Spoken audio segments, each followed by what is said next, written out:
Over the past 35... Yeah, I was just You waiting listen for to the music. Yeah, well, over the past 35 years, it is likely that Pamela Hayden has been beamed into your living room as a key player in the biggest American TV series ever. But if the name doesn't ring a bell, perhaps you know her better as Janey, or Rod, or Jimbo, or perhaps Milhouse. I love it. Pamela Hayden joins us live from California this morning. Hi, Pamela. Hey. Hi there, Larry, Kylie. What's up? You have been doing that for 35 years, since episode number 1. Yes. It's a wonder you've got any vocal cords left. I take a lot of vitamins. What were your expectations when you first started out? Did you think you would be sitting here 35 years later? Oh my gosh, no. When you go up for a series, you know, you just hope it gets picked up. And the fact that it's gone on this long is just amazing. I think it's a lot of, because the writing's so smart and topical. Yeah. You've spent so much of your life with these characters. How are you going to feel when you hear someone else's voice on them? I don't know. It'll be weird, I'm sure, but I'm passing the torch. I think somebody else will hopefully bring their own creativity and their own footprint on the character. Yeah, do you think it will be male or female, Pamela? I don't know. Probably female, just because a guy's voice changes, and so a lot of times boys' voices are voiced by women. Yeah, when they're little boys. The show has featured incredible guest stars like Michael Jackson, Dustin Hoffman, Meryl Streep. Do you ever get to meet these celebrities? Any behind-the-scenes stories that you can share? Well, a lot of times we do, especially before COVID. Well, Lady Gaga was great. There's so many, it's hard to think of. Oh, well, when Michael Jackson was on, they told us he was going to come with this huge entourage, and we shouldn't even look him in the face or look him in the eyes. So we didn't know what to expect. And then he came by himself, and he didn't have, he was really friendly, and he was talking to me, and he said, "I like the voice that you do." And I was like, "What?" He's like, "I like the voice that you do." So he was fun. It should be no surprise that you can do a fantastic Michael Jackson impersonation. You played so many characters, none as beloved as Milhouse, of course. He's been in almost 700 episodes. Wow. Do you love him? Do you love him? What do you love about him? Oh, I love the blue-haired guy.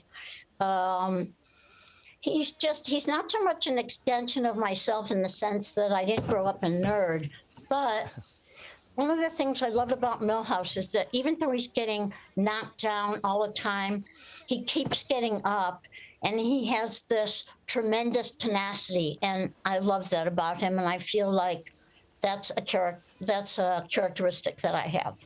Absolutely. Talk about tenacity. You are such a success story, because there was a documentary in 2023 which was called Jailhouse to Milhouse.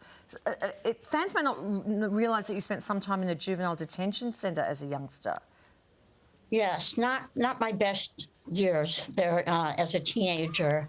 I started out in an abusive boarding school, and then they sent me to juvenile jail, and I was shooting pool for money, but there's always someone better than you. And I wound up on food stamps. And the film that I'm very proud of, Jailhouse to Milhouse, is about the journey that I took. And in the film, I talk to at-risk girls about overcoming adversity and finding success in their life.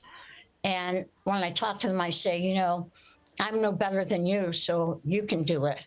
And it's not just for at-risk girls. I'm hoping that it'll be an inspiration to everyone who's ever fallen through the cracks, which I think is pretty much everyone at some point in their life. Yeah. Wow, what a powerful project for you. All right, now we want to finish on a really nice note, and before we let you go, we've got to see some of your skills in action. So we're going to bring up some characters that you've played, and if you can describe them in a sentence or two using their voice. This will be fun, all right? Here comes Lisa's friend, Janey. Janey is, Lisa's my really good friend, but I have to tell you something. I have a crush on this boy, James. And it's a secret, so don't tell anyone. Let's go. What about Rod Flanders? Oh, Rod. He's pretty much all about religion. And he would be like, one time he was jumping on the trampoline and he was like, I'm going higher and higher and higher. I'm jumping to Jesus. What about school bully Jimbo Jones? Oh, Jimbo, I'm really tough. I could tell you some stuff. But if I did, I'd have to kill you both. I love how you can just go from one to the other. Finally, your main guy, Milhouse. Milhouse is the perennial trod upon guy that keeps getting up and feeling like tomorrow's going to be better, even though it isn't. Everything's coming up, Milhouse. Well, sometimes. Well, a little bit of the time. Well, this is what it feels like when doves cry.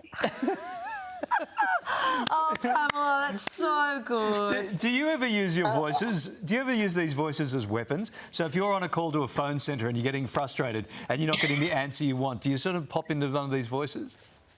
No, I haven't, but thanks for that suggestion, Larry. I'll try it. Or alternatively, what about McDonald's drive-through? Yeah. Well, I'll take a Big Mac or I'll rob you. So fun. Pamela, lovely to talk to you this morning. Thanks for joining us. You're so Thanks. talented. I have to give a shout out to one of your countrymen, a guy named Michael Cahan, who has a podcast named Funny and Failure. He interviewed me on his podcast for the film, so I wanted to say hi to him. And thank you all so much. It was really fun. You're fantastic. We've You've had enjoying such your a work for great so long. career. Yeah. Thank Thank Pamela. you. See you Thank later. you.